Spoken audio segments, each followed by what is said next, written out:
suscetível a receber mensagens do além, mensagens dos espíritos, e a gente queria pontuar algumas coisas importantes, e até mesmo não vai ser nenhuma apresentação, porque não deu tempo de preparar nenhuma apresentação, porque eu tô com um filho pequeno, aí já viu, não tem muito tempo para fazer essas coisas. E aí a gente, até pra gente poder ajustar muitas coisas que a gente tem feito, e é importante a gente estar mais ligado, né? Então, legal, isso é bom. O que acontece? A gente, quando vai analisar algumas questões, a primeira coisa que a gente tem que tirar de vista é aquela análise mais superficial, né? Gostei, não gostei, é bom, é isso, é aquilo. Claro que realmente tem algumas mensagens que você consegue observar que são muito superficiais, né? E aí não dá nem tempo de você fazer uma análise, porque já começa com tantas coisas fora da doutrina espírita ou inconsistentes que a gente nem termina de fazer análise, porque não vale muito a pena, né? Mas fala Grandes Alcides, estamos juntos, claro, com certeza. A gente está conversando aqui sobre análise de produção mediúnica. E aí mas existe algumas que dão campo para gente analisar, para gente fazer um trabalho. E principalmente esse grupo, o objetivo dele é que a gente, analisando as mensagens, a gente ganhe cada vez mais condições de analisar outras mensagens. E assim a gente vê o que é recorrente, o que não é recorrente, e a gente vai ficando mais esperto. Então, o que seria mais a primeira coisa mais relevante quando a gente está tratando de fazer uma análise? Em primeiro lugar, a nossa análise é segundo a doutrina espírita. Se a análise é segundo a doutrina espírita, nós temos que buscar os parâmetros da doutrina espírita. Não adianta a gente querer buscar outros parâmetros, porque não vai fazer sentido, né? Então, esse é um primeiro ponto. Então, às vezes a gente entende, né, que isso aí é ridículo e tal, mas esse tipo de apontamento, ele não acrescenta, né? Porque quem está querendo, muitas pessoas que estão ali naquele grupo, ou que estão fazendo análise de mensagem, elas têm conhecimento. Mas o objetivo não é que você traga esse conhecimento e dizendo, isso aí é muito fraco. Dizer que uma coisa é muito fraca não acrescenta para quem está estudando, né? Eu tinha um professor na faculdade muito interessante, que ele era professor de equações diferenciais parciais. Equações diferenciais ordinárias. E aí ele dava uma lista de exercício para o aluno fazer, né? Meus amigos aí da faculdade vão lembrar muito bem. Se eu não me engano, o nome dele era até Luiz Carlos mesmo. E aí ele chegava lá, dava uma lista de exercício. Aí você ia fazer, né? O que acontece? Quando você pega uma lista de exercício, você está com uma dificuldade, a primeira coisa que você faz é o quê? Ir no professor para poder fazer o quê? Que ele te dá né? Não é que ele vai resolver a questão para você, mas que ele vá lá e diga, olha, aqui, puxa aqui, faz ali, etc. Não, aí, tudo bem. Agora, quando a gente chegava lá, a primeira coisa que ele fazia era, qual é a questão? Não, essa questão é muito ridícula, não, isso aí não. Aí tá bom, professor, e essa daqui? Essa daí então nem vou responder. Aí você, tá, professor, e essa daqui? Não, por favor, gente, olha só, isso aí tá, não, assim não dá não. Aí fala assim, mas pra que serve então você dar a lista, né? para o aluno se você não está disposto a tirar as dúvidas do aluno. Então, às vezes eu vejo isso também. Claro que realmente tem mensagens que não dá. E às vezes, uma coisa também que eu tenho percebido que a esmagadora maioria das mensagens não dá nem campo para você fazer uma análise. Mas mesmo as que são assim totalmente fora, algumas análises precisam ser feitas. Então, quando a gente propõe que uma mensagem seja analisada, é para quê? Para que aqueles que não sabem nada, ou aqueles que foram ali buscar uma informação, eles possam entender. Porque você dizer que uma coisa é ridícula, né? Olha, isso aí, duende é ridículo, tá? Mas por que é ridículo? Não adianta dizer, ovoide é ridículo. Não, mas por que é ridículo? Faz sentido ou não faz sentido? Para que a própria pessoa que esteja estudando, ela possa entender quais são os argumentos para que você diga que aquilo é forte, é fraco, deve ser aceito, não deve ser aceito. Isso é uma questão muito importante, porque aí, senão, a gente começa a, vamos dizer assim, deixar as coisas muito superficiais.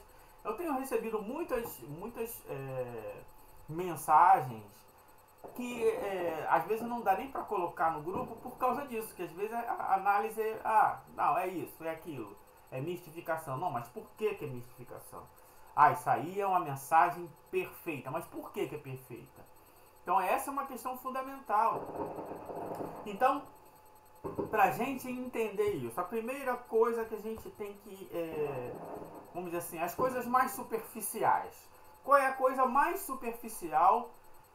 Desculpa.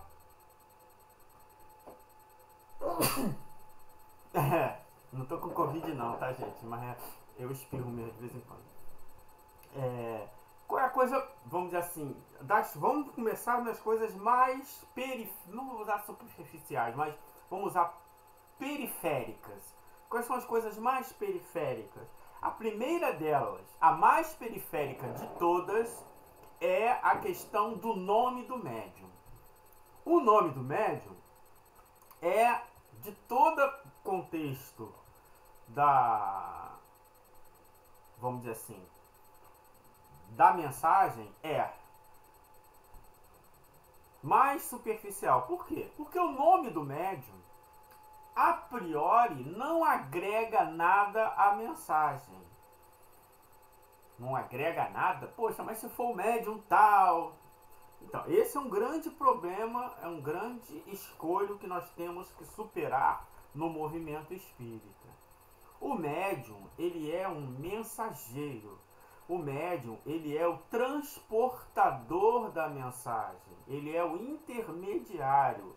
Ele não é o autor da mensagem, ele não é o avalizador da mensagem.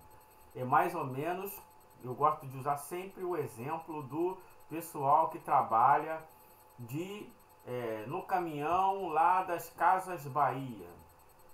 O cara que descarregou o caminhão, entregou na sua casa uma TV de 8K, não sei quantas, 720 polegadas, etc. Ele entregou, beleza. Agora, ele não pode se vangloriar, de uma obra que ele não fez. Então ele não pode dizer, nossa, tá vendo aí, essa televisão tem 8K, essa televisão tem acesso à internet, essa televisão é smartphone, é inteligente, ela entra em contato com a NASA, tá, tudo bem. Mas você fez alguma coisa dela? Não, então você não pode se vangloriar de algo que não é seu. E o Kardec faz questão de dizer isso lá no livro, no Evangelho segundo o Espiritismo, naquela nota que ele dá lá no Evangelho segundo o Espiritismo. Ele usa até uma expressão do tocador de realejo. O tocador de realejo, ele não pode se vangloriar porque ele está tocando ali, no realejo está tocando Beethoven. Às vezes o tocador de realejo nem sabe que aquilo é Beethoven. Para ele precisa basicamente o que? Fazer girar a manivela para sair o som. O médium é a mesma coisa. Não exatamente assim, porque existem algumas questões importantes que o médium tem participação, mas a gente tem que tomar cuidado com isso. Então, o nome do médium não é importante. Por que eu estou falando isso? Porque às vezes algumas pessoas perguntam, mas qual é o nome do médium? Quem é o médium? Não é importante. Assim também como não é importante onde foi recebido, o centro que foi recebido. Apenas é interessante de saber que quando é recebida em lugar particular, exemplo, numa casa, num médium isolado, tem um pequeno entrave que é, geralmente, a única pessoa que vai fazer a análise daquela mensagem é o médium. Quando é num centro, tem um grupo que vai ler, que vai fazer ponderações, etc. Então, essa é a questão, saindo dessa questão mais periférica. Outra questão, um tanto quanto menos periférica, é o nome que assina a mensagem. Então, o nome que assina a mensagem, ele não é, vamos dizer assim, ele é um pouco menos importante do que o nome do médium. Né? Vamos dizer, um pouco mais importante do que o nome do médium. Por quê? Porque vamos dizer assim, é um projeto que foi assinado por alguém. Se o médium é o descarregador, quem diz que fez a televisão, aquela pessoa, ela vai ter que provar que ela tem capacidade de projetar aquela televisão. Então é mais ou menos em relação ao nome que assina. Mas para o Espiritismo, a questão central está no conteúdo da mensagem. Bruno Santos, seja bem-vindo. O conteúdo da mensagem, isso é o mais importante de tudo. Então, vamos lá. Em primeiro lugar, o conteúdo da mensagem. Em grau de importância, o nome que assina. Depois, o local onde foi recebido. E, por último, o médium que recebeu. Infelizmente, como nós vivemos a cultura da fama, a cultura do fã, essa cultura, vamos dizer assim, do divinismo oracular, geralmente faz o contrário. Primeiro quer saber quem é o médium, depois quer saber onde foi, depois quer saber que espírito assinou e por último a mensagem. Muitas vezes a pessoa não está nem preocupada com a mensagem, e sim só com o nome. Então a gente já viu muito isso. E aí vem tirando essas questões, a gente entra numa questão mais importante. Então vamos lá. Agora, na segunda menos importante, que é o nome. A questão do nome, ela só tem importância quando nós estamos tratando de querer trazer a identidade do espírito. Isso é importante quando você quer saber a identidade. Mas por que ela é secundária? Porque a esmagadora maioria dos espíritos que dão comunicação, eles não tiveram nomes relevantes na Terra. Fala, Celso, seja bem-vindo. Não tiveram nomes relevantes na Terra, então não vai fazer tanta diferença. Como na própria Revista Espírita, a gente vê muitas vezes lá um espírito amigo. Ou muitas vezes o espírito até dá o nome e o Kardec mudava o nome, porque a importância não era essa. Então, vamos lá. A grande maioria não tem nome. Beleza. E os que têm nome? Tem os espíritos famosos antigos, os espíritos famosos, vamos dizer assim, mais contemporâneos. Os famosos antigos, se nós não tivermos materiais escritos por eles, pelo menos do ponto de vista da sua produção antiga, fica impossível dizer que é aquele ou aquele espírito. Um exemplo,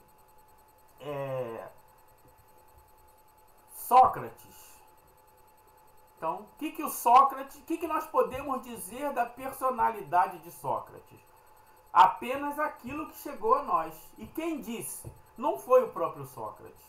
Então a gente não pode fazer uma análise psicológica do Sócrates apenas baseado naquilo que foi dito sobre ele. Aí já tem um problema sério.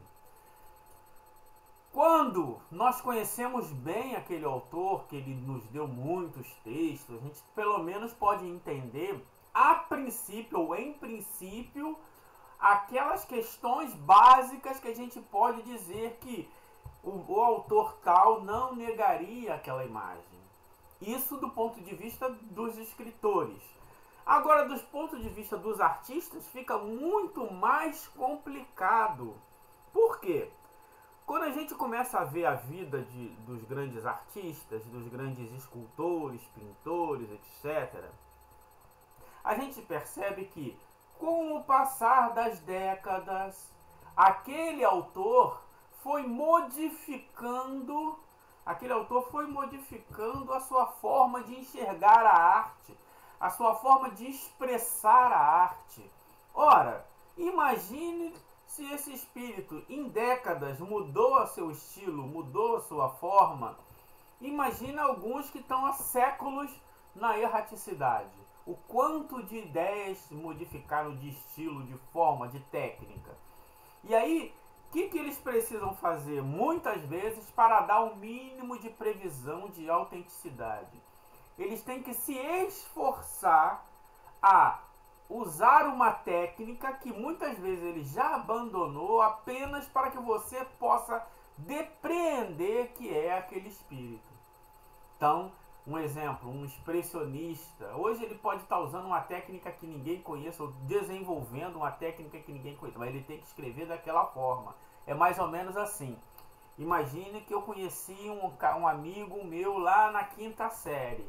E aí ele guarda muitas cartas que nós escrevemos, que eu escrevi para ele na 5ª série.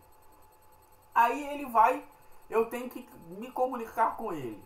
Não adianta eu querer, se eu for falar da forma que eu falo hoje, ele vai falar, poxa, mas isso aí não é ele. Isso não acontece com a gente, com fotos, né? Então tem uma pessoa que a gente olha assim, esse aí era meu amigo de infância. Nem na foto a gente olha e não consegue enxergar direito. Imagina no estilo, né, no quanto de conhecimento foi acrescentado àquela pessoa. Então a gente vê quantos entraves estão aí nessa questão da identidade dos espíritos. Um exemplo, tem espíritos que durante a sua encarnação não tinham muita cultura. Mas aí vem uma outra questão, olha quantas janelas a gente vai abrindo. Aí você pergunta, poxa, mas será que ele não adquiriu cultura no mundo espiritual? Um exemplo, o nosso querido Curadas.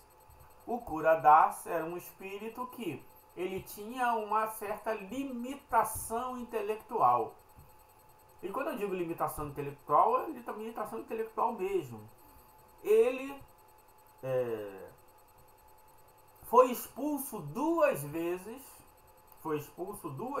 do seminário porque ele não conseguia preparar ou estudar e aprender latim.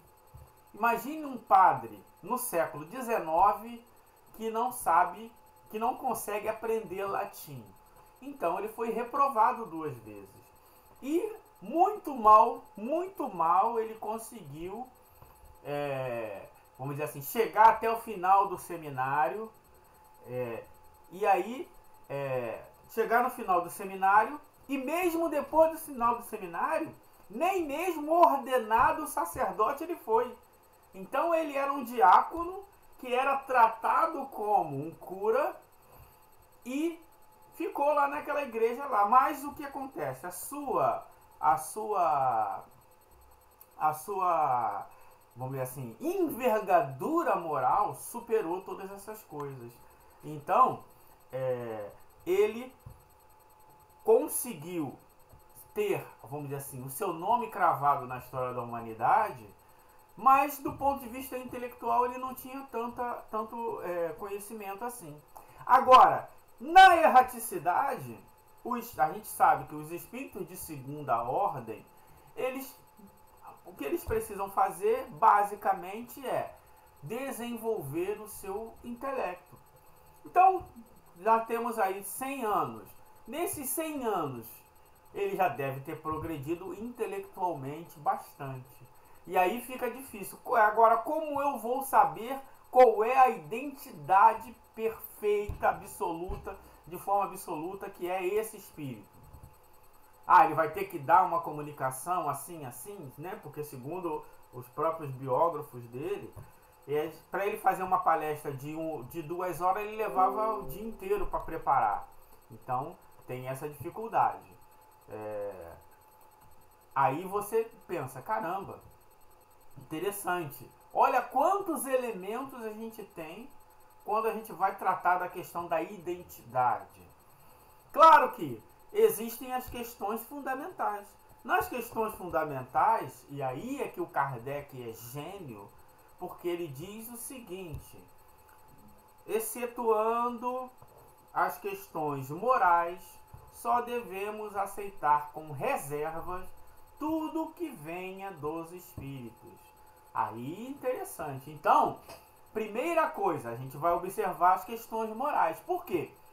Na questão da forma, a questão da forma ela é também secundária.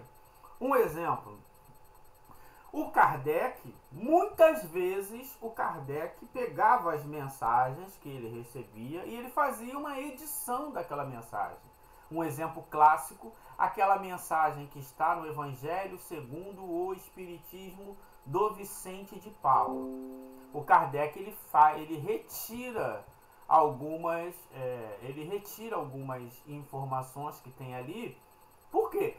Para que aquela mensagem ganhe em conteúdo. Por quê? Ele retirou as partes fracas.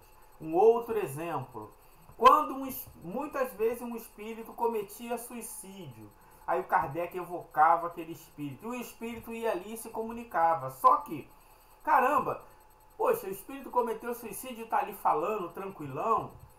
Por quê? Porque aquele espírito, ele estava, para dar aquelas informações, ele estava sendo sustentado pelo seu anjo da guarda. Então, a lucidez com que aquele espírito tratava certos assuntos não era exatamente aquele espírito, e sim o auxílio, o influxo de outro espírito mais elevado. Então a gente começa a entender o quanto que é complexa essa questão. E aí a gente consegue entender por que o Kardec tinha essa autonomia e ele fazia a revisão dos textos para que aquela mensagem ficasse não só na forma, quanto no fundo de alta qualidade. De modo geral, nós do movimento espírita pegamos as mensagens in natura e publicamos. Logicamente que essas mensagens vão dar aso a muita crítica, porque ela não passou por muitas outras depurações que aquelas mensagens outras passaram. Então, para você aprender a fazer esse tipo de análise, fazer esse exercício é muito importante. E ter esse conhecimento de que as coisas não chegam magicamente. Outra coisa importante que tem a ver também com a mensagem, o conteúdo do médium. Um espírito, para que ele possa transmitir o seu pensamento com o mínimo de interrupções, ou de um mínimo de influências dos materiais cerebrais do médium, das suas angústias, dos seus medos, dos seus traumas, etc., ele tem que ter uma afinidade muito grande, vamos dizer assim, com aquele médium, o espírito com o médium.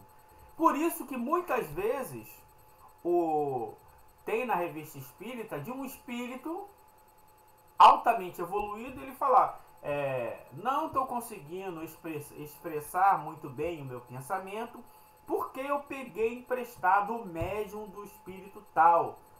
Não é que o espírito era dono do médium, gente. É que aquele espírito tem mais facilidade de passar seus conhecimentos para aquele médium. Por quê? Aquele médium tem uma afinidade de pensamentos com ele. Aquele médium tem vamos dizer assim, existe uma afinidade intelectual. Aquele médium tem um certo conteúdo. Tudo isso é importante. Haveria muito animismo nessas inúmeras mensagens? Pergunta o João. A palavra animismo, ela também já é vamos dizer assim, ela é um processo de sincretismo que a gente usa, porque ela é de um pesquisador que usa essa palavra em relação ao culto que as pessoas tinham das almas, né? O movimento espírita, ele trata, o livro dos médiuns trata a influência do médium nas comunicações. Primeira coisa, é impossível um espírito dar uma comunicação sem ter a influência do médium. É exatamente o assunto que eu estou falando aqui. Então, tem um artigo de Allan Kardec que se chama Obras Primas por Via Mediúnica. E aí perguntaram para Kardec por que não se tem as grandes obras-primas da literatura universal por via mediúnica. E aí o Allan Kardec vem explicando por quê. Ora, para que você possa traduzir o pensamento, todo o pensamento de um Virgílio, de um Vitor Hugo, etc., você precisa o quê? Que tenha alguém que tenha a mesma visão que ele. Porque senão vai ser dificuldade, a mensagem não vai chegar exatamente como ele quer. E aí o que vai acontecer? Certas partes daquela obra vai ter partes fracas. Ou então o espírito vai ter que ditar palavra por palavra, pensamento por pensamento. Depois de toda a obra, ele vai ter que revisar todo o seu trabalho. Aí sim, depois de fazer revisões e revisões e revisões, ele pode sim trazer uma obra-prima por via mediúnica. E o Kardec ele diz, né, que geralmente essas obras de fôlego, ele chamava dessas obras muito extensas, de modo geral, elas sempre caem a uma crítica rigorosa. Por quê? Porque uma coisa é você dar uma mensagem de uma página, outra coisa é você escrever um livro inteiro. Então vai ser difícil daquele médium conseguir traduzir todo o pensamento o tempo todo. Sem contar que tem certos tipos de pensamento que às vezes a palavra que o médium está investindo ali não é exatamente a palavra que o espírito tem na sua mente. Então isso é uma coisa interessante, aquilo que eu sempre gosto de falar, né? O conceito de social o conceito de sociedade, ou de social, melhor, para Piaget é o conceito de social para Vygotsky é outro, o conceito de social para Kant é outro, o conceito de social para Marx é outro. Então, não é simplesmente a palavra, existe todo um pensamento que está ali que o espírito tem que trazer. Então, isso causa uma dificuldade muito grande.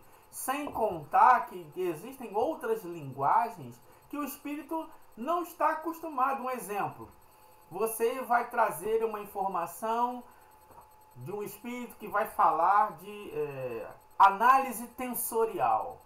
Porque análise tensorial,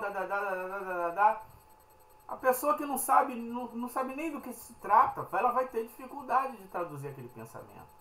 Então, esses inúmeros entraves que tem na comunicação, ele vai reduzindo a questão da importância. Por isso que, de todos esses problemas que estão agregados nas comunicações, o Kardec chega à conclusão que é a conclusão útil do ponto de vista da utilidade do nosso progresso, que são as questões morais. Aí sim, por quê? As questões morais, a moral é a regra do bem proceder, e nós podemos depreender o que é o bem proceder do que é o mal proceder. Então existem, por isso que o Kardec ele fala lá, de 3.600 mensagens que ele recebia, 3.000 era de uma moralidade irrepreensível. O que é uma mensagem de moralidade irrepreensível? É uma mensagem que fala da prática do bem, ok? Agora, essa mensagem que fala da prática do bem, ela é moralmente repreensível, mas não necessariamente ela está de acordo com a moral espírita. Um exemplo, alguém que usa a pedagogia do medo para alertar as pessoas para a prática do bem. É uma mensagem moralmente irrepreensível, mas não está de acordo com a moral espírita, porque a moral espírita se baseia nas leis da natureza. Então, todas essas questões elas têm que estar na nossa mente quando a gente vai falar sobre isso. Isso é muito importante, ok? Então, a gente para e começa a pensar sobre isso. Aí sim, então vamos entender agora, essa mensagem está de acordo com a moral espírita? Por quê? Porque muitas vezes os próprios codificadores podem escorregar. Um exemplo, tem uma mensagem do espírito Lázaro. O Lázaro é um dos autores da codificação. O Lázaro lá no Evangelho segundo o Espiritismo diz: nós, os guias da humanidade em marcha. E ele dá uma comunicação em que ele trata de um certo assunto contrário à doutrina espírita. E o Kardec questiona ele. Ele diz: não, nesse sentido não está correto mesmo. Então, para a gente entender que não é que não era o... Isso é importante, gente. Não é que não era o Lázaro. Era o Lázaro. Mas ele, por mais que ele tenha um conhecimento grande, um progresso grande, ele não sabe tudo. Percebe o quanto complexo é isso? Você entender que é o Lázaro, mas entender que aquele ensino não está de acordo. Essa é uma questão muito interessante. Então aí a gente vai entendendo. Peraí, eu quero tratar da identidade. Tá, então o que esse espírito, o que ele não pode negar? Um exemplo, Galileu. Galileu, né, se o Galileu não conhece o mínimo de astronomia, a gente, poxa, Galileu, tá difícil assim, né? Agora, se ele for falar de filosofia, ele pode escorregar na filosofia, ok? Se ele for falar de sociologia, ele pode escorregar na sociologia. Mas a gente não vai admitir que ele escorregue em astronomia básica. Da mesma forma que sei lá, a gente pegue vários outros espíritos, a gente vai ter que entender qual é o campo de conhecimento dele para a gente poder iniciar a conversa. E não simplesmente sair dizendo, não, é ou não é. Peraí, esse aí é São Luís. Mas por que... Quais são os argumentos que te fazem a dizer se é ou se não é São Luís? Porque ele usou a expressão pecado. Peraí. Qual é o conceito de pecado segundo São Luís?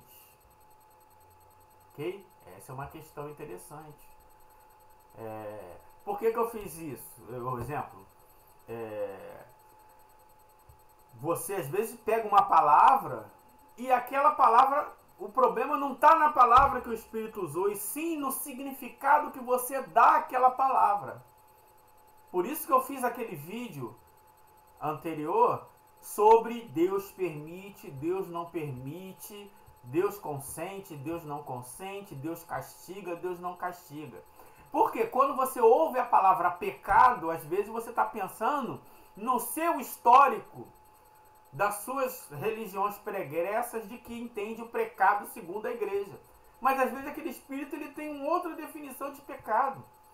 Como Kardec tem uma outra definição de religião que só tem na doutrina espírita. A definição de religião de Kardec é: religião é o laço que une os seres. Essa é a definição espírita. Essa definição não é a definição da igreja. Essa definição é da doutrina espírita.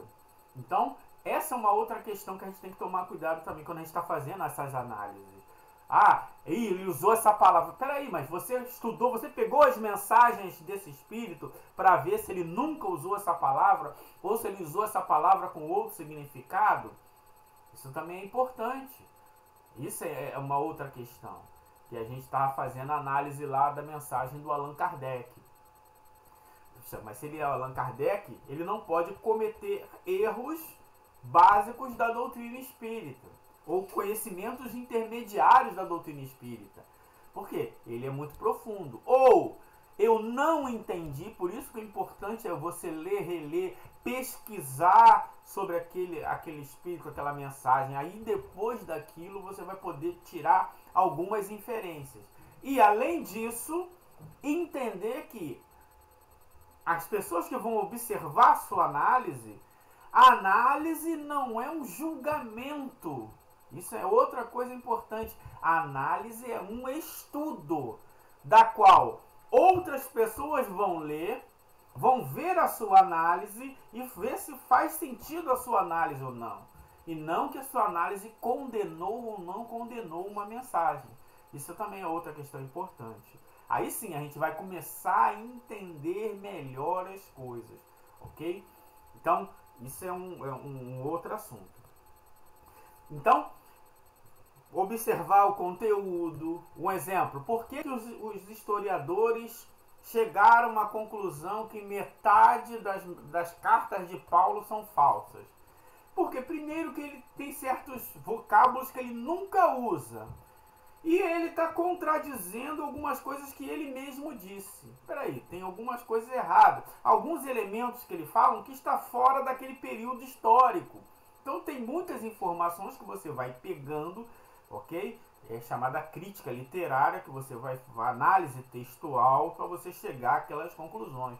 Muito provavelmente não é. Um exemplo, aquela mensagem lá que a Federação Espírita Brasileira colocou no livro de Kardec. Isso é um crime de, vamos dizer assim, desonestidade intelectual. Você botar uma mensagem de um espírito numa obra de um encarnado. Complicado. E aí na mensagem Kardec está lá falando, se arrependendo porque tinha que ter abraçado a revelação da revelação do próprio Rustem, sendo que o Kardec deu muitos argumentos lógicos mostrando a impossibilidade daquela doutrina. Então, essa é uma outra questão que a gente também tem que tomar cuidado. Então, analisar por analisar é importante, mas simplesmente trazer os conteúdos. Olha, esse elemento pode dar, vamos dizer assim, a ideia mais perfeita de que é esse autor. Esse elemento pode dar a ideia de que não é esse autor. Isso é um estudo. Tirando isso, é mais vamos dizer assim, um julgamento, né? Um julgamento no sentido de tribunal. E o objetivo não é esse, o objetivo é crescer. Então, se o espírito, por exemplo, o espírito ele dá uma mensagem moralmente irrepreensível. Precisamos orar pelo Brasil, porque o Brasil está passando por vários problemas, etc. É uma mensagem moralmente irrepreensível. Por quê? Porque orar é bom. Orar faz parte da lei de adoração. Aí o Espírito continua, mas precisamos orar às 6 horas da tarde, acender uma vela, ao fazer isso. Aí a gente já começa a observar o quê? Que ele está colocando elementos que não são de acordo com a doutrina espírita. Porque o espiritismo não tem ritual.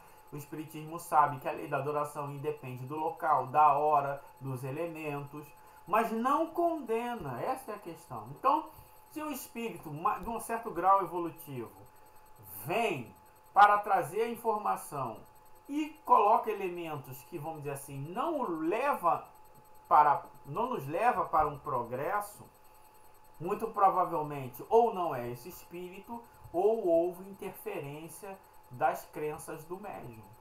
Ok? Isso é uma questão importante. O André Costa fala aqui: podem discordar de mim, mas um dos responsáveis pelo estrago do que o movimento espírita se encontra em termos de literatura é o médium Chico Xavier. Então, Essa é uma ponderação muito boa e pertinente para a gente fazer aqui. O médium Chico Xavier, ele não tem poder nenhum sobre nenhuma pessoa, ok? Todo mundo é livre para poder seguir ou não seguir as ideias do Chico Xavier. Outra coisa é a produção mediúnica que o Chico Xavier trouxe. Os espíritos que estavam ligados a ele por uma certa afinidade, etc. Em relação aos espíritos, o que nos cabe? Estudar e saber separar o que está de acordo do que não está de acordo. Simples assim, ok? Mas todo mundo seguiu o Chico Xavier. Seguiu porque quis seguir. Quem não quis seguir, não seguiu. Mas existem aquelas pessoas que não estudam. Seguiu porque não estudou. Quem estudou Kardec continua entendendo a grandiosidade da faculdade mediúnica de Chico Xavier, continua entendendo o seu amor, as suas virtudes morais, mas não perde o seu centro crítico de saber separar o que está de acordo do que não está de acordo. Simples assim. Então, o meu apreço pelo Chico Xavier quando eu ingressei no movimento espírita é o mesmo, porque o meu apreço é pela pessoa do Chico Xavier. E quando eu abro um livro, exemplo, Nosso Lar, eu não estou lendo Chico Xavier. Eu estou lendo um conteúdo do espírito André Luiz. A princípio é um espírito, ok? A não ser que eu seja materialista ou não espírita que possa atribuir ao Chico Xavier aquele romance. Aí é um outro nível de análise, é uma outra ordem, é uma análise de uma outra ordem. Como tem os autores, os pesquisadores do estudo da religião que analisam Chico Xavier, eles não computam aquela mensagem como sendo André Luiz, como sendo Emmanuel, como sendo Bezerra de Menezes. Para ele é tudo Chico Xavier, mas isso aí não é o campo espírita. Então o campo espírita é, vou analisar André Luiz. Então vamos lá. O André Luiz, todos os textos do André Luiz, ele tem esse estilo, ele fala isso, e aí de acordo com o que ele falou, percebo, é um espírito de terceira ordem. E aí, entendendo que ele é um espírito de terceira ordem, eu vou começar a entender por que ele fala certas coisas. E eu consigo compreender por que ele fala certas coisas. Por quê? Porque ele está num nível de percepção diferente dos espíritos que estavam trabalhando com Kardec. Logo, ele vai narrar o mundo espiritual de forma diferente. Por isso que eu fiz um estudo chamado A Vida Espiritual Intermediária. Não querendo absolver o Chico Xavier, nem o André Luiz, mas dando a ele que ele possa trazer as verdades que ele está vivendo. E entender isso para ele é uma verdade porque ele está nesse nível. Não é uma obra de embuste, ele está vivendo aquilo. Então ele vai falar daquela forma. Outra coisa é, outras pessoas pegam aquilo e transformam em verdade. Ora, se ela transformou em verdade é um problema dela, ok? Aí é uma outra discussão. Então a gente tem que aprender a fazer esse tipo de análise. Esse é o grande problema, que como o espírita, ou movimento espírita, ainda não se, vamos dizer assim, se investiu do pensamento e da filosofia espírita, ele está muito preso ao maniqueísmo, né? Ou é verdadeiro ou é mistificação. Pode ser, pode conter erro e não ser mistificação. Um exemplo que eu trouxe aqui do Lázaro, um guia da humanidade, um espírito de segunda ordem, que teve uma informação que estava equivocada. E aí a gente para perceber. Espera aí, então, se estava equivocada, eles podem se equivocar. Vocês estão me ouvindo, sim ou não? Que aqui ninguém mais escreveu nada. Deixa eu ver aqui. Vocês estão me ouvindo ou não? Porque aqui não está aparecendo nada. Não sei se deu algum problema aí no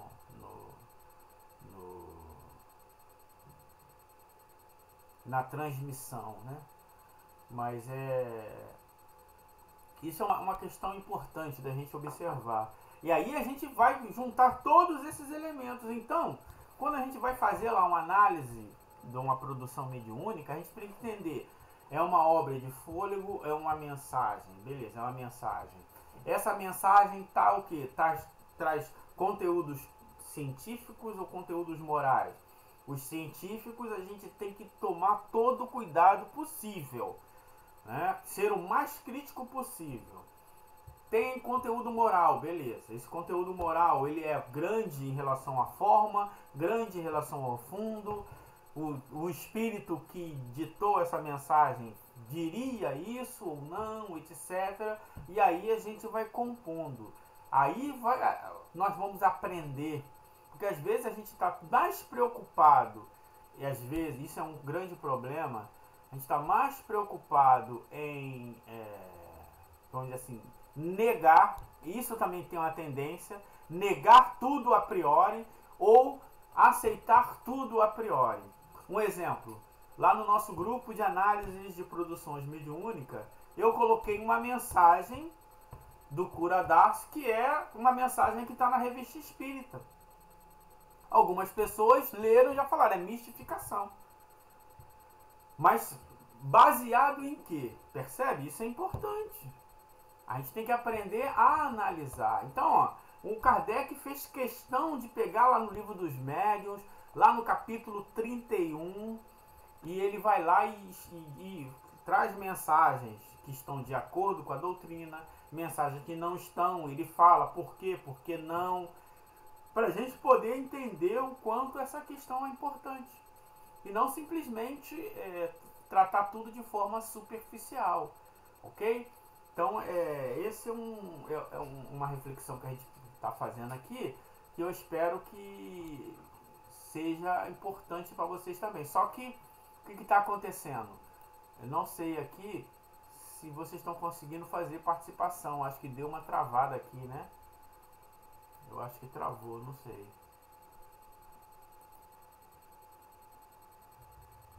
Fez. Que travou aqui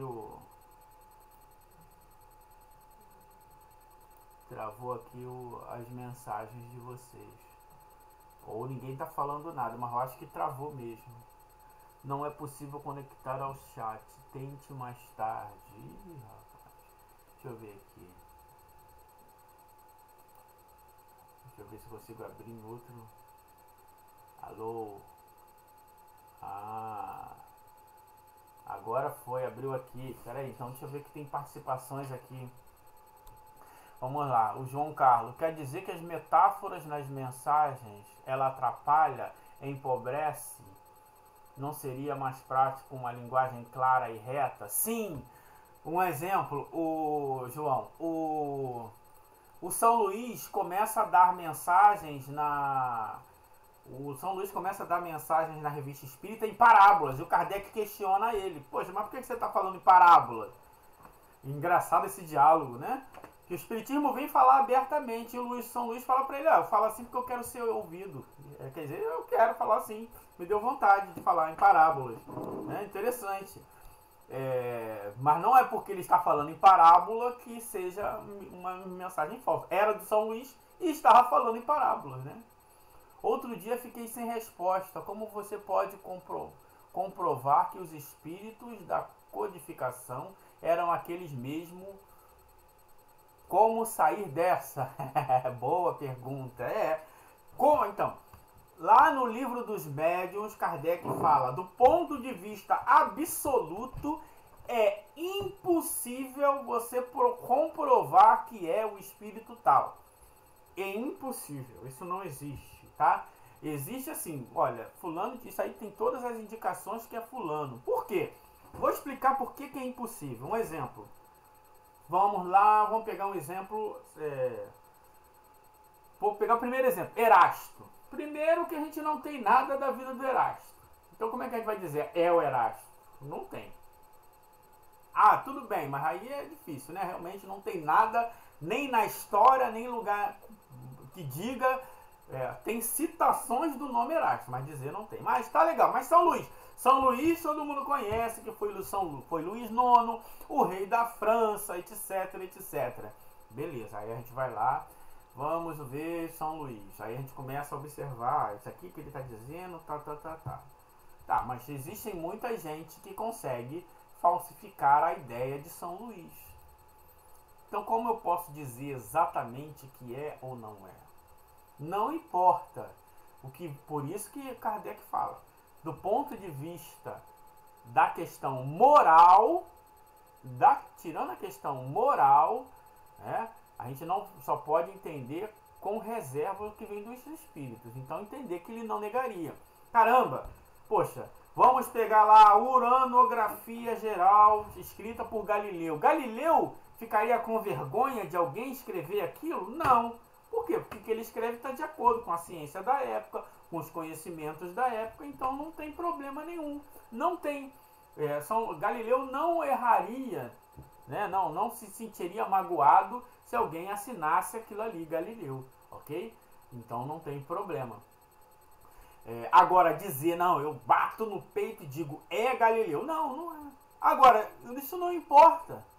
Porque o importante não é se você aprendeu com Galileu ou se você não aprendeu com Galileu. O importante é que tem espíritos e esses ensinamentos te transformam num ser moralmente melhor. Isso é que é importante.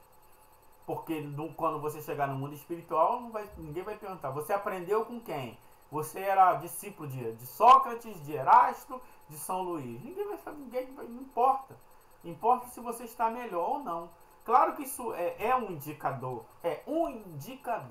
mas o indicador não é de forma absoluta. Outra questão da doutrina espírita também, que é impossível você comprovar a reencarnação de alguém. Porque para eu comprovar a reencarnação de alguém, eu teria que comprovar, mostrar o espírito saindo de um corpo e esse mesmo espírito entrando em outro corpo. Eu não tenho como comprovar isso. Por isso que lá o Banerjee e grandes outros pesquisadores usam a expressão que casos sugestivos de reencarnação. Por quê? Porque você mostra pela personalidade que era, pela personalidade que aquele encarnado sabe de elementos que tem ali, que outros não sabiam, mas alguém pode dar uma outra explicação para isso. Podem existir outras explicações. A razão, ela é muito fértil, ela é capaz de poder explicar de muitas outras formas, ok? Mas nós sabemos que a lógica nos induz que a reencarnação existe, mas comprovar cientificamente é impossível, assim como é impossível dizer é São Luís, não pode, mesmo porque eles também não assinavam São Luís, ele assinava Luís IX, Santo Agostinho assinava Agostinho e assim vai. Ok? Então isso é muito interessante. João Carlos, entendi, o espírito tem que trabalhar com o que o médium dispõe, com a bagagem e conhecimento do meio. Exatamente. O Erasto chama isso de materiais cerebrais. Um exemplo, um Einstein, eu sou professor de física, ok? Aí um Einstein quer dar uma mensagem sobre um estudo sobre topologia avançada, mecânica quântica avançada. Ele vai olhar para o Jorge, eu sou médium, ele vai olhar para o Jorge e falar assim, não dá para falar, ele não vai entender. E eu não vou entender mesmo. Poxa, Jorge, mas você é professor de física, sou professor de física, eu não sou um gênio da física. Percebe a diferença? Ok? Por isso que uma vez, quem é da área de pedagogia, da área de educação, e você é da área de pedagogia de educação, você lembra dessa história que uma vez teve uma redação que pegaram, se eu não me engano, foi o Oswaldo Montenegro, se eu não me engano. Pegaram o texto do Oswaldo Montenegro e aí botaram num concurso e todo mundo que respondeu, quase todo mundo se ferrou. Aí os alunos com raiva, aluno é o bicho mal, né? Pegaram esse texto, essa prova e deram para o Oswaldo Montenegro fazer. E o Oswaldo Montenegro foi mal na própria prova. Por quê? Porque o que o que a pessoa interpretou do Oswaldo Montenegro não era o que o Oswaldo Montenegro queria falar. Então isso acontece também. Às vezes a letra fria ali não passa o quanto o arcabouço de conhecimento que aquele espírito está trazendo. Então às vezes a palavra tem significado para um que não tem para outro. Né? Quando o espírito lá no Evangelho, segundo o Espiritismo, usa o espírito das trevas, pessoas já pensam o quê? Se remete a André Luiz, a Dante, né? Aí fica difícil. O que aquele espírito está tratando nesse sentido? Das trevas, no sentido do treva do quê? De obscurantismo de conhecimento? Ou ele está falando do espírito, o ser, Satã? Não é isso.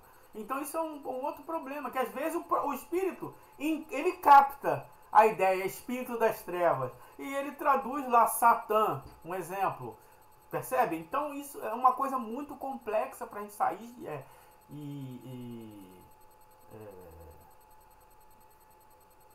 simplesmente, facilmente descartando as coisas. Tem que tomar cuidado.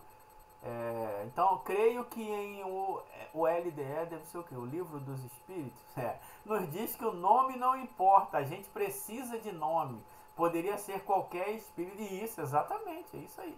Pode ser qualquer espírito, ok? Mesmo quando os médiums escrevem mecânico, semimecânico, não há influência dele na comunicação, mesmo sendo mecânico, há influência do médium, não tem jeito. Por quê? Porque é pensamento para pensamento, um tem que traduzir, ok? Então é difícil para a gente entender essas coisas, mas é o campo das ideias. No campo das ideias, o espírito ele tem que passar o conhecimento. Claro que imagine, vamos pegar a linguagem matemática, né? Imagine o espírito botando lá integral de delta, não sei o que, derrom de C, derrom de I, não sei o que, blá, blá, blá. O cara ia ter que desenhar, ele não ia ter que escrever. Ele vai escrever, por exemplo, se um Einstein quiser escrever uma equação por mim, ele vai me fazer visualizar, eu sei escrever. Se for para uma outra pessoa, essa outra pessoa ele vai ter que desenhar. Um exemplo, um espírito quase que simples e ignorante, ele vai ter que saber desenhar cada caractere, o A, o B, igual uma criança lá do segundo ano do fundamental. Isso é uma dificuldade. Claro que quando o espírito com mais conhecimento, um exemplo, Chico Xavier cansou de nos dar exemplo assim, que ele ficava horas e horas lá escrevendo. Ele conta aquela história que ele estava lá, ele conta, isso é importante, porque aí desmistifica, né? Ele conta que ele estava lá na plantação de alho, e aí apareceu o espírito, se eu não me engano, Augusto dos Anjos, e ele vem trazendo uma poesia sobre as galáxias, não sei o que, bababá, bababá, bababá. E aí o Chico Xavier escrevendo, e ele não conseguia entender o que ele estava falando, e aí o espírito fica com raiva, né? Se ele fica com raiva, é um espírito de terceira ordem, e fala, tá bom, porque tá bom, e foi embora. E o Chico falou, caramba, o que ele queria passar era muito mais do que eu estava conseguindo compreender, então não consegui passar tudo o que ele queria, né? Então o Chico Xavier, que tinha uma faculdade maravilhosa, não conseguiu traduzir. Isso é interessante, isso é importante. Um exemplo, na Revista Espírita tem lá assim, comunicações coletivas. Comunicações coletivas tem uma mensagem que ela é assinada por São Luís, Sócrates, Newton, Galileu, Pascal, Voltaire, assim, uma gama gigantesca de espíritos. E alguém fala, mas como é que ele consegue traduzir esse pensamento? Aí vem a informação que, na verdade, o que estava acontecendo?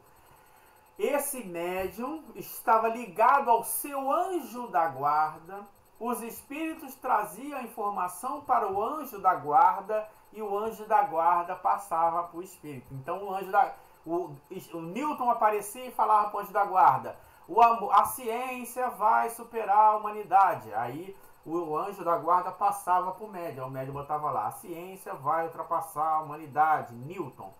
Mas a humanidade precisa se evoluir, Voltaire. Aí botava lá, mais a humanidade. Percebe? Não é simplesmente que aquele médium estava ali, veio um montão de espírito ao mesmo tempo e foi uma festa, a farra do boi. Não é isso. Isso é muito complicado. Então, às vezes, o Allan Kardec ele tinha essa autonomia de pegar as mensagens, de modificar, de fazer uma análise, de fazer de dar melhorar, pegar a forma e botar a forma, pegar o fundo e botar o fundo de acordo com a forma, reduzir, tirar parágrafos para poder aquela coisa ficar perfeita. Isso, de modo geral, as pessoas não fazem. Então a gente recebe aquilo in natura e fica muito complicado. Por isso que a gente tem que tomar cuidado na hora de dar a sentença, vamos dizer assim.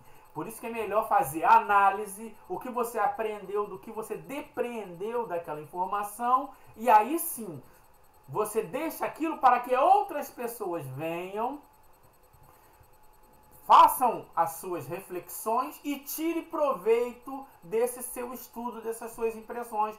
Porque às vezes aquilo que eu consigo perceber, o João não percebeu. Aquilo que o João percebeu, eu não percebi. Então a minha análise, junto com a análise do Alcides, junto com a análise da Irene, junto com a análise de outras pessoas, vai fazer com que outras pessoas que estão ali vão ler a mensagem, vão ler todos os argumentos, todas tudo aquilo que foi percebido e vai reler a mensagem e vai tirar um proveito. Isso sim acrescenta. Ok? Então deixa eu ver aqui, mas mesmo quando o médium é escrevente mecânico já foi. Isso, né? Então vamos lá. Ninguém está escrevendo porque estamos prestando atenção. Ah, que bom, né? Mas é bom escrever também. Fico feliz com isso, né? Jorge, estou vendo o Jorge ouvindo também. Que bom, ô meu amigo André, seja bem-vindo ao nossa reflexão. Esse vídeo eu vou colocar lá no nosso grupo de análises mediúnica para a gente tentar ajustar um pouco mais as coisas na nossa vida de estudante da doutrina espírita, né? Porque para a coisa ficar mais instrutiva possível. E quanto mais instrutiva, melhor para a gente. O Luiz Carlos diz: geralmente os espíritos elevados não fazem textos longos, são sucintos? Não, depende do assunto. Tem assunto que não dá para tratar de forma muito sucinta. Então eles precisam de descrever, exemplo, por isso que tem certos textos que não entraram naquelas obras conhecidas. Ficou na Revista Espírita. Por quê? É um artigo muito longo. Então ele deixa lá. Mas eles podem dar. Agora, a questão quando você está tratando de certos assuntos, esse é o grande problema. Um exemplo. Os livros mediúnicos do século XX. É só chamar, eu faço. A gente eu vou ver com ele se a gente consegue fazer uma live nós dois. Apesar que eu participo lá no grupo dele lá, de vez em quando eu me meto a falar um montão de coisa, né? Mas então, o que acontece? Você tem um livro, uma obra de fôlego, um exemplo aqui, uma obra de fôlego, né? E aí o problema é que essa análise que a gente faz, a gente tem que fazer uma análise a cada página, a cada ensino. E muitas vezes o próprio livro se contradiz. E aí o que acontece? Você tem que saber olha, essa parte aqui é fraca, essa parte aqui é forte. E não querer condenar, não adianta você querer condenar. Né? Então, um exemplo, romance que fala de Paulo de Tarso. À luz da historiografia, aquele livro é falso. Mas à luz do romance, ele é bom, porque ele tem mensagens instrutivas, tem um fundo moral, beleza. Então, leia e tire seu proveito. Outra coisa é você achar que deve se queimar o livro. Não deve queimar, faz parte da história. Aquele livro está ali para sua instrução, para você ver se é possível ou se não é possível. Ok? A diferença é que até Kardec os livros não resistiam porque ele fazia uma análise crítica. No catálogo racional para publicação de uma biblioteca espírita, o Kardec analisa esses livros e a maioria, né, ele diz, ó, aqui em parte está de acordo, aqui está parcialmente em desacordo, aqui está totalmente em desacordo. Isso é difícil para algumas pessoas admitir, mas faz parte. Se sempre há interferência dos médios nas comunicações, não podemos garantir a autenticidade das comunicações, principalmente em lugares que trazem mensagens de entes queridos ou parentes. Então, essa questão da mensagem de entes queridos e parentes, ela é complicada realmente. Então, o médium mecânico, ele consegue botar a letra igual, consegue botar a assinatura igual, apesar de que falsificadores também conseguem botar a letra igual, consegue botar a assinatura igual, ok? Só que, por exemplo, lá do Chico Xavier, você pode passar por um grafologista e ver se está de acordo, se não está de acordo. Mas dizer exatamente que é e não é, mas o objetivo não é esse, né? O objetivo é da pessoa entender que, olha, realmente, o que ele falou, exemplo, olha só um exemplo, agora eu tô aqui nessa sala, ok? Tô sozinho. Aí, eu mexo aqui num copo. Ninguém viu. Ou se tivesse duas pessoas aqui e eu falasse, olha, eu mexi no copo. Aquela pessoa sabe que eu mexi no copo. Mas também você não tem como dizer assim, ó, é o espírito porque só eu sabia que era o copo. Aqui, junto de mim tem 300 espíritos. Aquele espírito viu, ele pode dizer, ó, não, fulano mexeu o copo. Então, assim, do ponto de vista absoluto, é impossível você dizer exatamente que é esse espírito ou aquele espírito. Mas o Kardec já disse isso no livro dos médiuns, está lá. De modo absoluto é impossível, ok? Mais importante para nós é a instrução. Isso é o mais importante. É a instrução. O que acrescenta, o que não acrescenta. Essa mensagem pode dar, vamos dizer assim, campo à histeria coletiva. Então é uma mensagem perigosa por causa disso, disso, disso. Ah, Jorge, mas eu achei linda. Tudo bem, continua sendo linda para você. É um argumento. Argumentos com argumentos. Nada mais do que argumentos. Isso que a gente tem que entender. Análise são argumentos. Ok? Então, eu também já achei que André Luiz era perfeito. Já achei que André Luiz não valia nada. Mas depois de entender melhor a doutrina espírita, eu entendi o ponto de vista do André Luiz do que ele queria fazer. E hoje eu encaro as coisas de uma forma diferente. Então, não demonizo o André Luiz e nem venero o André Luiz. Eu trato como um espírito de terceira ordem que está querendo dar a sua contribuição e deu. Assim como muitos outros. Então é isso que a gente tem que fazer. Principalmente quando a gente está num grupo de estudo, a gente tem que entender que outras pessoas vão ler aquilo que a gente escreve e vão aprender com aquilo que a gente escreve. Porque, exemplo, eu estou fazendo uma análise. Eu posso perceber de acordo com a física.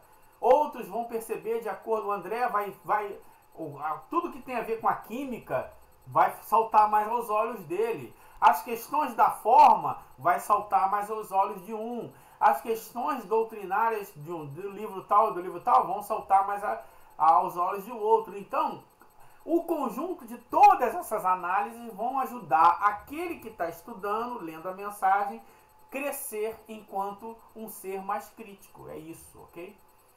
Então, a Irene diz, conheci um médium que tinha uma faculdade mediúnica maravilhosa.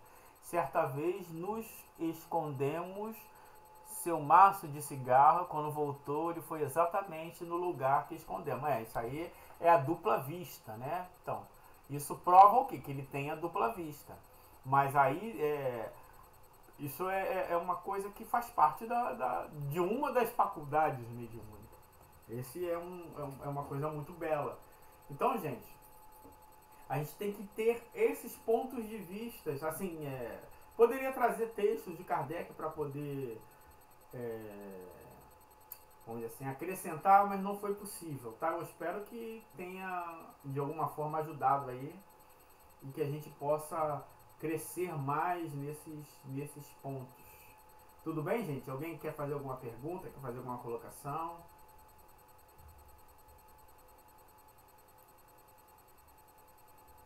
Estou aqui para isso aí. Então, já temos mais 10 minutos aí para poder fechar esse assunto. Esquecendo as viagens que vieram depois na projeciologia, você já chegou a estudar as obras psicografadas de Oswaldo Vieira, do André Luiz? Então, eu já vi estudos das obras de Oswaldo Vieira, que é aquele livro lá do Balzac, né? Então, aí olha só, muito interessante. Balzac. Eu vi até um estudo muito bem feito de um grupo aí que pegou a obra lá do Balzac e começou a fazer análise, levou no especialista do Balzac, que era ultramaterialista, ele ficou meio travado, né? Porque teve dificuldade. Então, mas é isso que deve se fazer. Então, vamos lá. Uma mensagem do Balzac. Eu não sei nada. Se você falar para mim que é Balzac ou Balzac, eu não sei se é Balzac ou Balzac. Aí o que tem que fazer? Você tem que ir lá num especialista em Balzac para o cara ver. Faz sentido?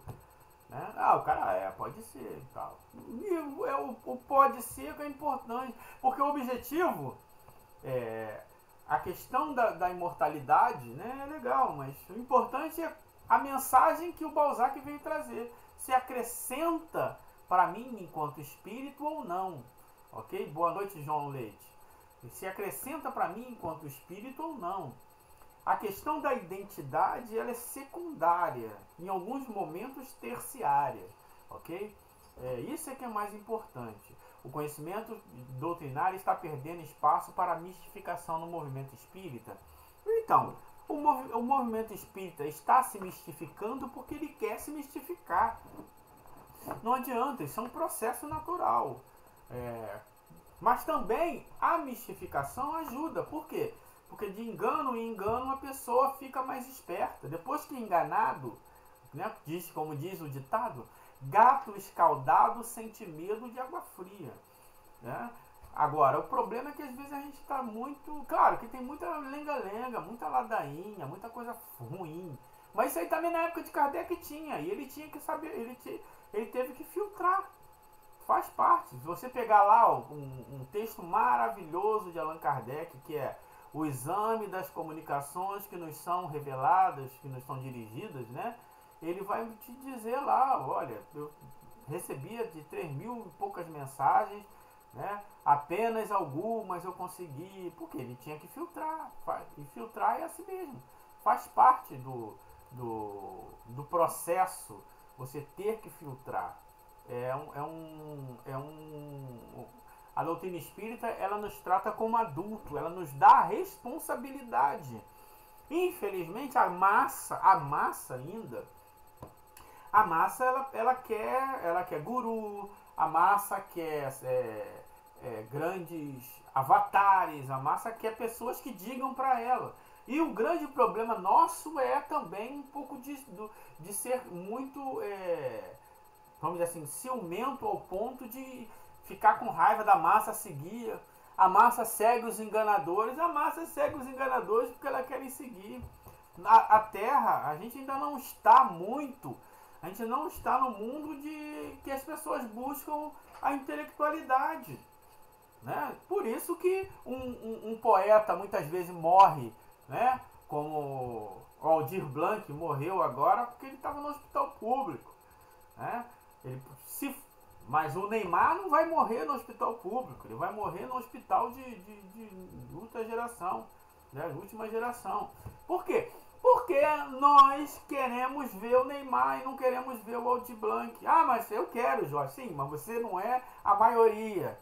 Né? Ninguém vai dormir na fila da bilheteria para poder ouvir o Tom Zé. Ok? Vai ter meia dúzia, ele vai falar para meia dúzia. Isso faz parte, o nosso mundo é assim. Então o que agrada mais, a novela é o que agrada, a massa vai na novela. Mas indo na novela, ela ouve falar da imortalidade, ela ouve falar de reencarnação. Em alguns momentos equivocadamente, mas ouve. Né? Então quantas pessoas se tornaram espírita porque leram Zíbia? Quantas pessoas se tornaram espírita porque leram Patrícia, porque leram André Luiz, Luiz Sérgio e tantos outros? Faz parte. O Valdo Vieira, depois ele seguiu o caminho dele. Agora ele deve estar fazendo a reflexão dele lá, se valeu a pena ou não. Não importa. Importa que ele criou lá aqueles calhamaços dele lá, né? Eu prefiro ficar com Kardec, que eu acho mais útil para mim. Agora, quem quiser pode seguir outras coisas, você faz parte também.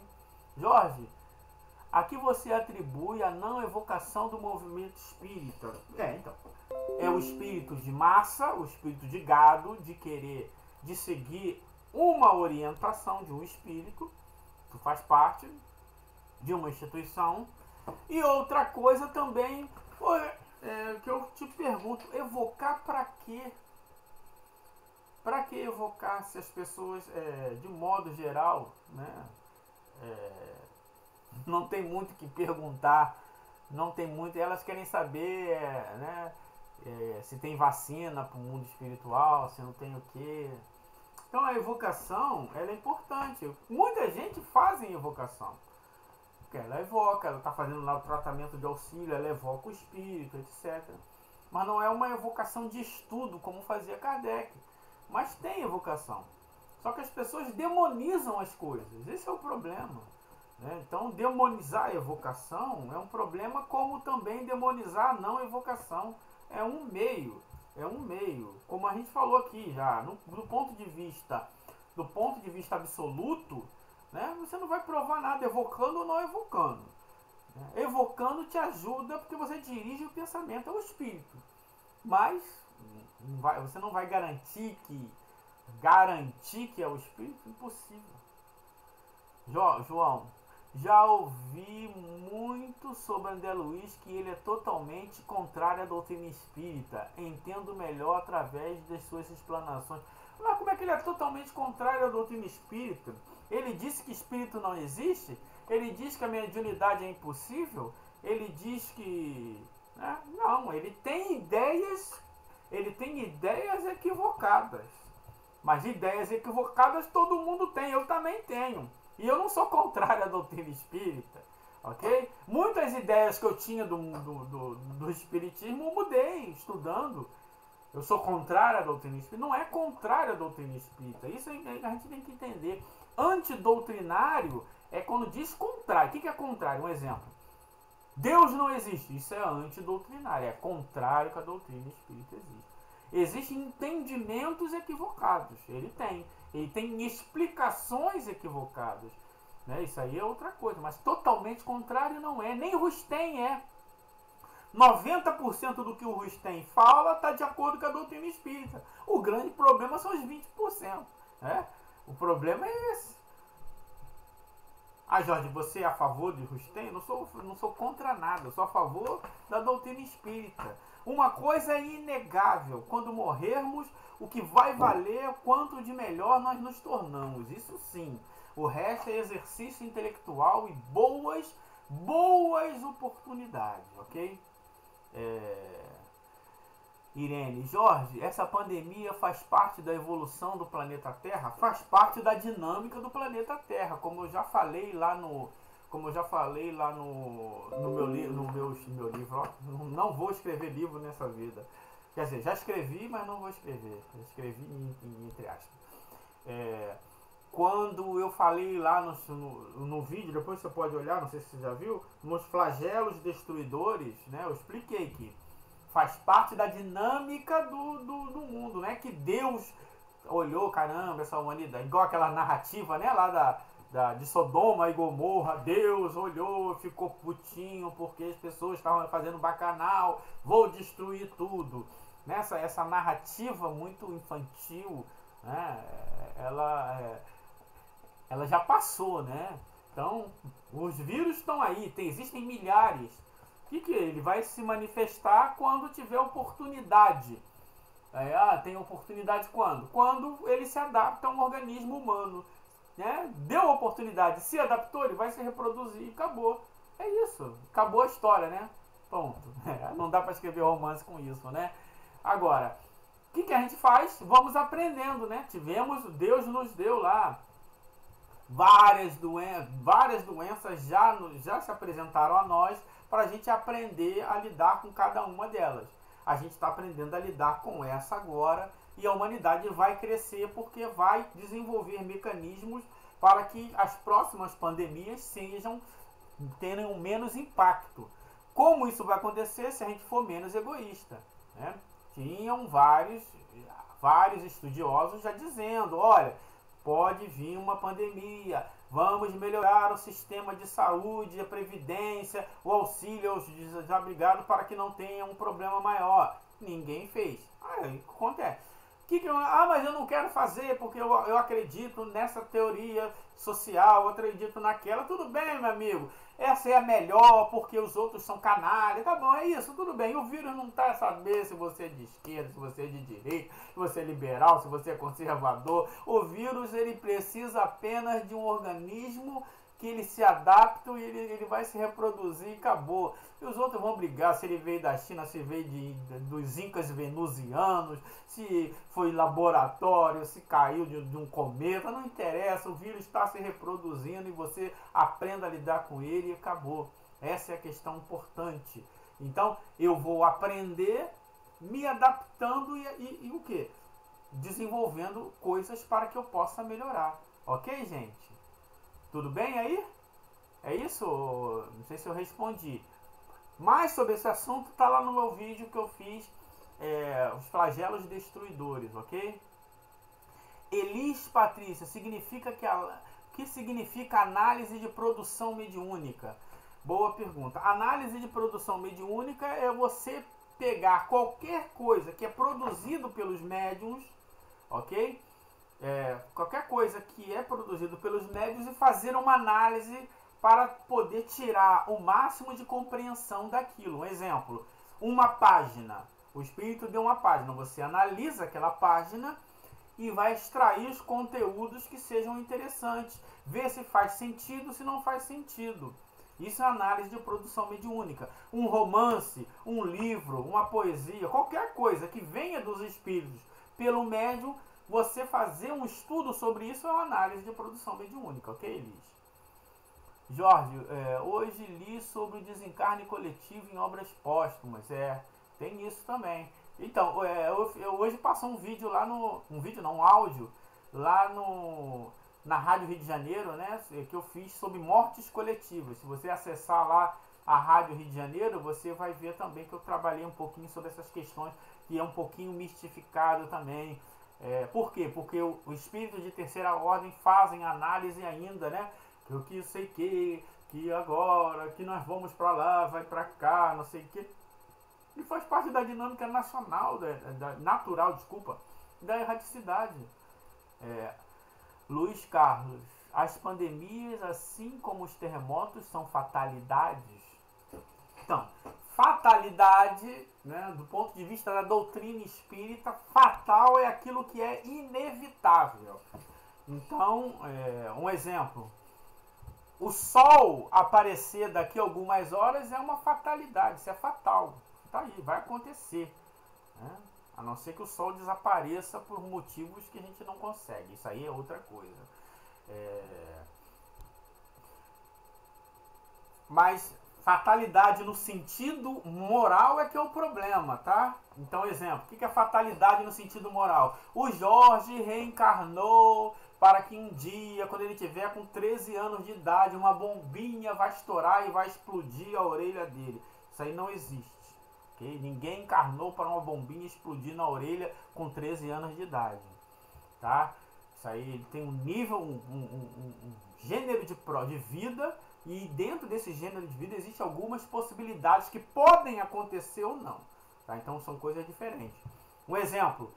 Lá existe o super... Vou até pegar aqui junto com a pergunta do André. Você crê na tese que haverá uma redução da humanidade, uma nova ordem mundial? Ih, rapaz, já entra na questão social. Mas é um exemplo. Vamos juntar essa tua pergunta com a fatalidade. Existe um super vulcão em Yellowstone. Tá? O que é um super vulcão? É um vulcão que ele é... E ele está lá, os estudiosos estão de olho nesse super vulcão. Por quê? Porque se ele entrar em erupção, talvez 80% da humanidade morra, ok? Então vai ter uma redução. Agora, eu, Jorge, eu detenho todos os elementos para dizer que aquele vulcão vai reentrar em erupção ou ele vai arrefecer? Não tem, então não posso dizer. Mas se existirem os elementos, as condições iniciais para que aquele vulcão entre em erupção, fatalmente ele entrará em erupção, ok? Então isso é um exemplo. Se você beber 3 litros de água, fatalmente você fará xixi, ok? Ou então sua bexiga vai explodir, certo? Então são questões que você entende. Mas, Jorge, não pode esta água sair pelos poros? Seria interessante se você, vamos dizer assim, anulasse as leis biológicas que regem o nosso corpo. Aí o xixi poderia sair pelos poros. Mas, né, seguindo a ordem natural, isso não vai acontecer. Então, fatalmente, eu vou ter que fazer xixi. É uma questão das leis naturais, tá? Isso é importante.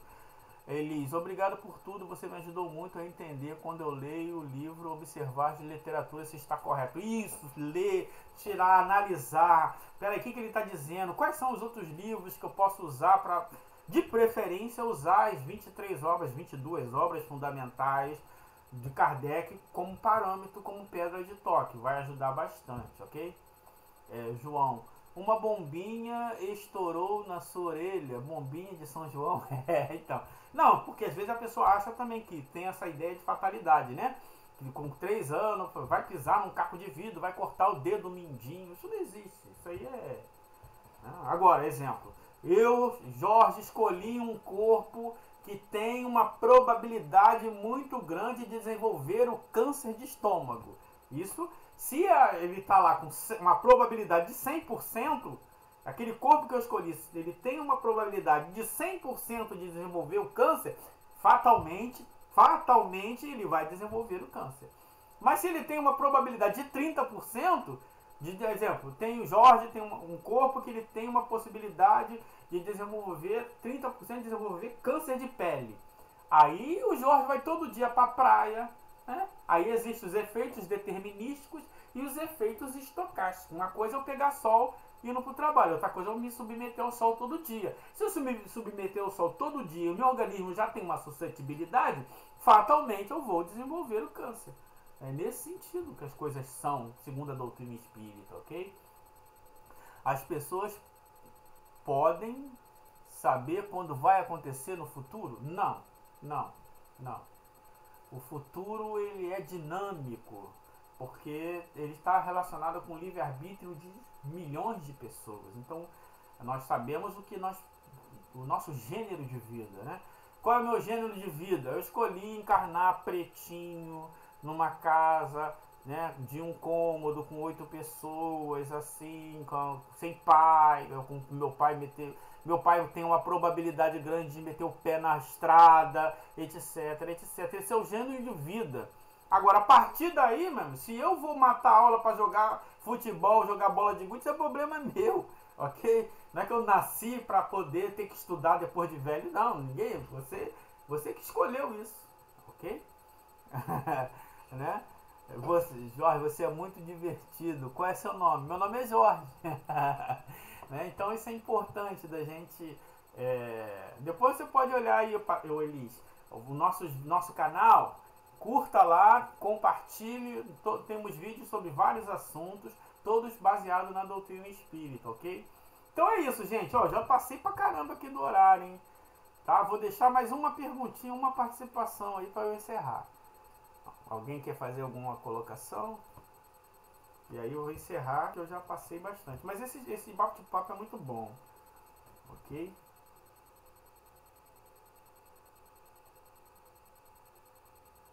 Então, como ninguém falou nada, eu vou encerrar. Ok, gente? Geralmente é assim. Demora, não tem um lag. Né? Demora um pouquinho, aí eu encerro, alguma pessoa manda a pergunta depois. Vamos lá. Uma pessoa é viciada em bebida. Significa que algum espírito esteja bebendo com ele e tire essa ideia do povo? Ih, rapaz, isso aí é um. Eu posso tratar desse assunto depois, que não é tão simples assim. Não tá todo mundo que tá de um lado errado, nem tá todo mundo que tá do outro lado errado também não. A gente tem que tomar cuidado com isso, tá? Mas se nos é branco ou preto, vermelho, não temos que se revoltar com isso, e sim agradecer a Deus. Então, isso que a gente tá falando, né? Quando você, vou encarnar, eu sei como é que é minha mãe, bababá. Isso é um estilo de vida, é uma coisa. Outra coisa é você dizer que você é isso, aquilo por causa da onde você nasceu. São coisas bem diferentes, tá?